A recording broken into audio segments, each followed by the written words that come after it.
Thank you. I don't know whether I dare admit that I'm a politician after everything we've heard this morning, but I am, for my sins, a politician. I think my jumper says which party I belong to, and I'm also glad that we've got a red rose as our symbol. I was told that it's bread, but the women said, can we have a rose please? Because women are a bit more, there's more about us than just bread. We like the pretty things too, so we've got the rose. I read a book not so long ago.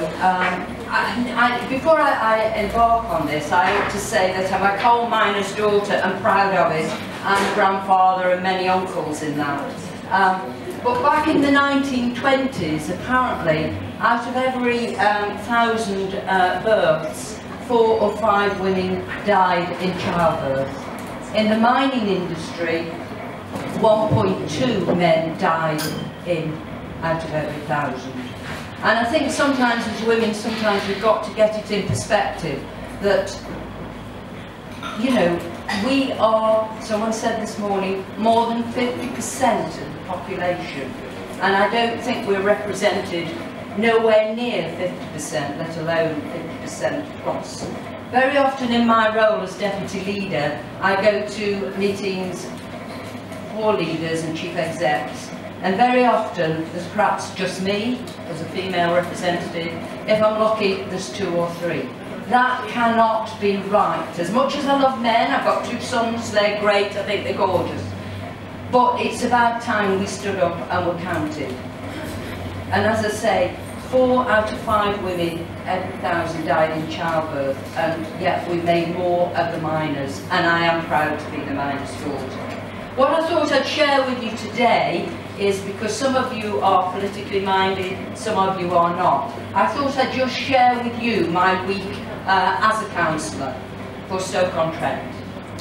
Last Saturday I was here, déjà vu. It was the miners' strike, and of course I came with my family because we are a family of miners and we wanted to celebrate with the women. Although my father was too old for that strike, he was in many strikes before, including the 26th strike. So we go back a long time, and politics has always been part of my family. And I think my grandfather would turn in his grave if I voted any other way, but that way. Right, so Saturday I was here.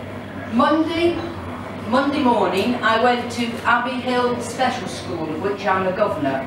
That's a brand new school with the BSF funding. That's for, they specialise mainly in autistic children, but it is for special needs. It's a fantastic school. They've got facilities now, although we can't do it, to keep young people there until they're 25. At the moment we can stretch it to 19, but there is a facility there for the over 18s, and hopefully in the future we can do it up to 25 to get them work ready.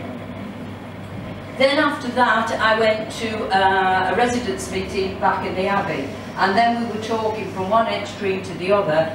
We've got one of those, sorry drivers amongst you, one of those guns to make sure people are keeping within the speed limit around the Abbey. Oh, that one that's just gone up the road. That's the one just gone there. So we've all got yellow high-vis jackets somewhere out there of different things that we can do in the community. Then on Tuesday, I was back in the council, the civic offices, in the chamber with the school of Birch's Head, and we had a debate, the young people there, on fair trade, about the importance of fair trade in the world in general, and should we support it or not.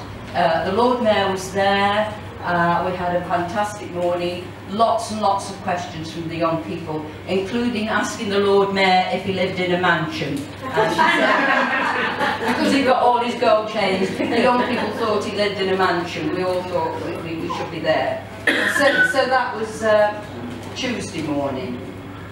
Tuesday afternoon I had a meeting with Dr. Allison, and we were talking about the Better Care Fund and the Care Act that's going to come in, and how it's going to affect local authorities and the health service.